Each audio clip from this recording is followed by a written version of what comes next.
This production originally aired as a part of our virtual Shellebration event, accessible by paid ticket holders. We encourage you to support the programs this virtual event supported and welcome contributions of any level. Please look in the description for our Back to the Bays links to online giving and links to the SPAT program for their online giving as well. Thank you.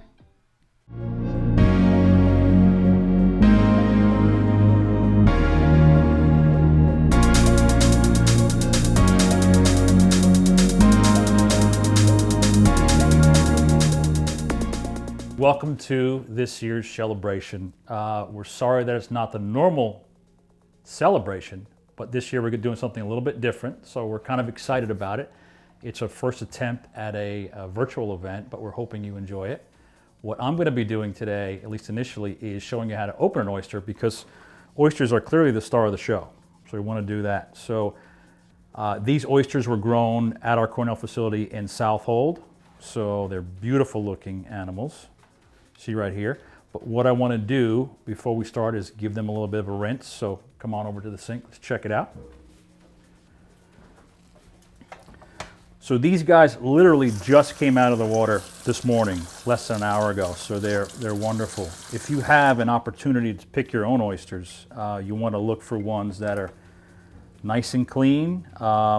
Ideally they have this kind of growth edge on them out here. And also, importantly, relative to opening them, you want to look for the hinge end.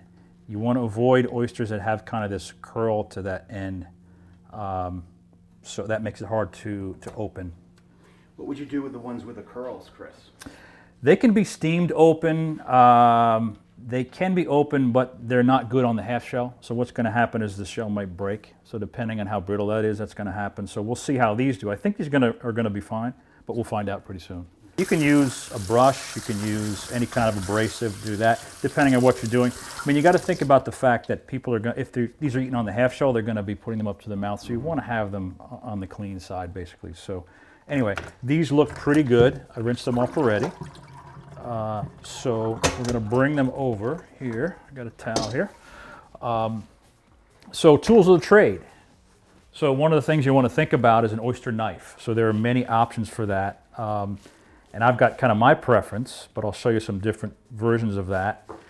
So these are standard ones you can get at a hardware store or at a fish store, Dexter brand, Russell's. These are great, I like these a lot. These are two different versions of the oyster knife. One is flat, which kind of I prefer. And this one I modified, if you could tell kind of by the facets, I filed it down to make it thinner to sneak it into the back of the oyster. This is another one which has a little bit of an angle hook on the end, so you get that leverage, and I'll show you why that's important. This is another type here, a little bit thicker. I tried to thin it down. This is not my favorite. This was a gift, but I'm not crazy about this one. And this one here is one given to me by my friends at South Bay Oysters. So this is one, initially this scared me because of the sharp point, but actually these work really, really well. So that's interesting to try the different types. I'll show you them. And then kind of just to take a step back and historically what oyster knives look like. These are some in my collection that I don't use for opening oysters, but these are some of the older types. So this is literally almost looks like some type of chisel or what have you, or some industrial tool. They're really heavy and they work really well, believe it or not, but they do rust.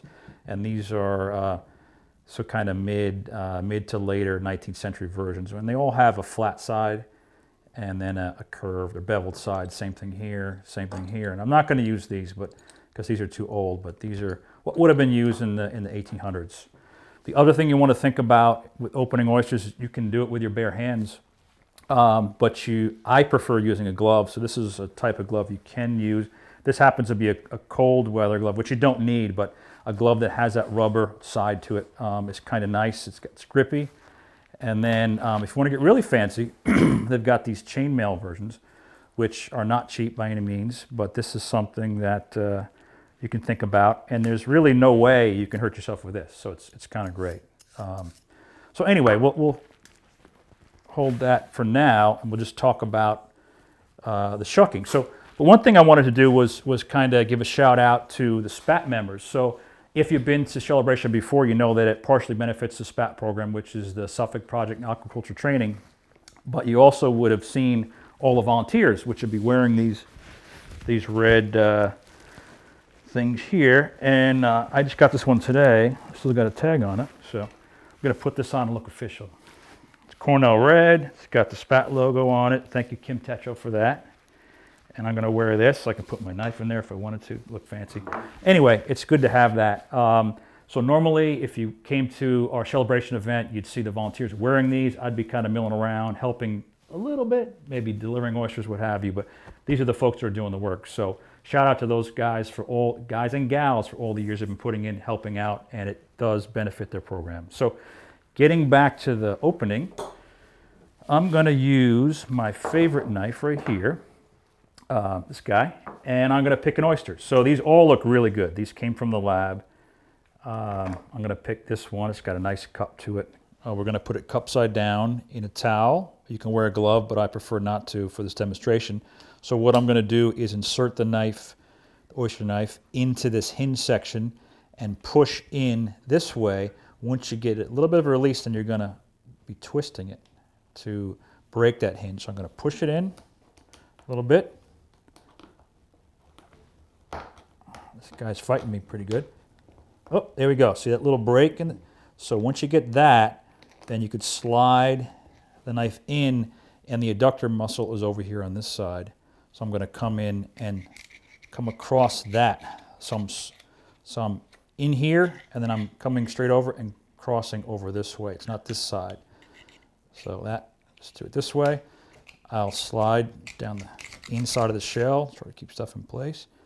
See what it looks like. There you go. So that's what it looks like. So obviously the muscle goes from top to bottom to hold the shell together. So what we're going to do is then pass the knife under the muscle to release it that way. And just I do a little sweep like that. And there you go. Not perfect, but that's kind of how it works. So let's try a different knife here. This is one. This is another version.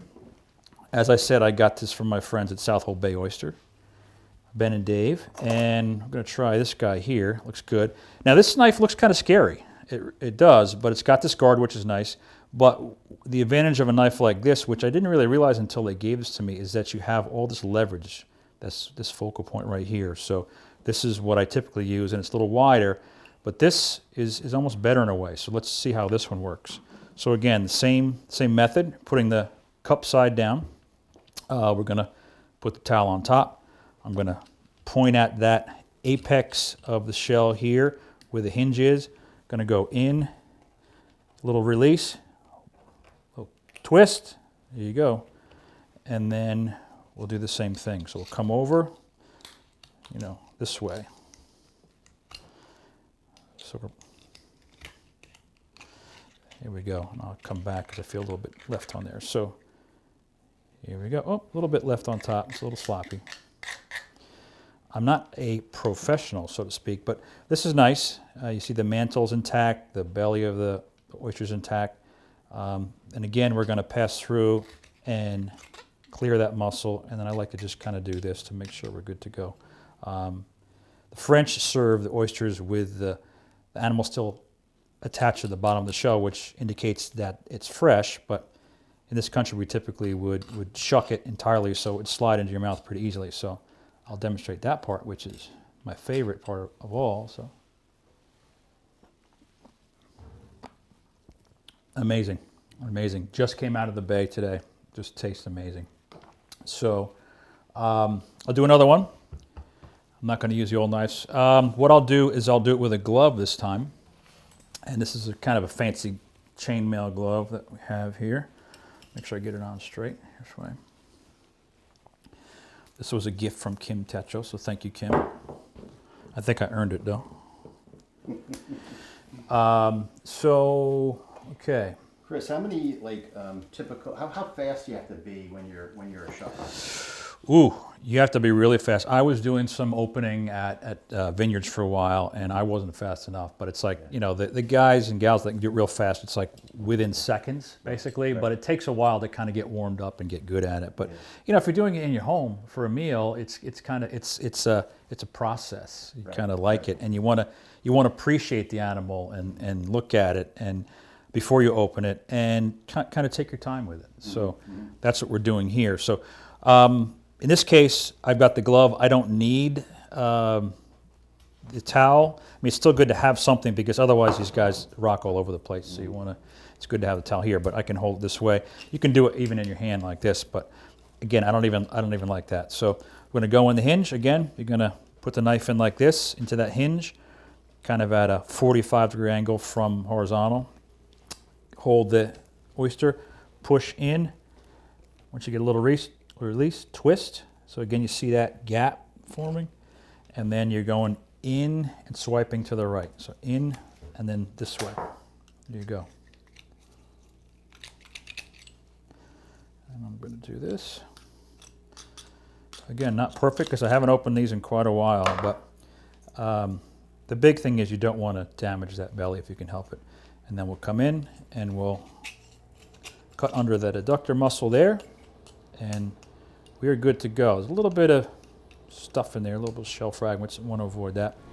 I want to thank you all for spending time in my kitchen. Thank you for sitting through my demo and watching me open oysters. I hope you're doing the same at home and you're using your knife and your towel and your cutting board and you're buying from local purveyors. But again, thank you for attending Celebration this year, and we look forward to seeing you next year in person.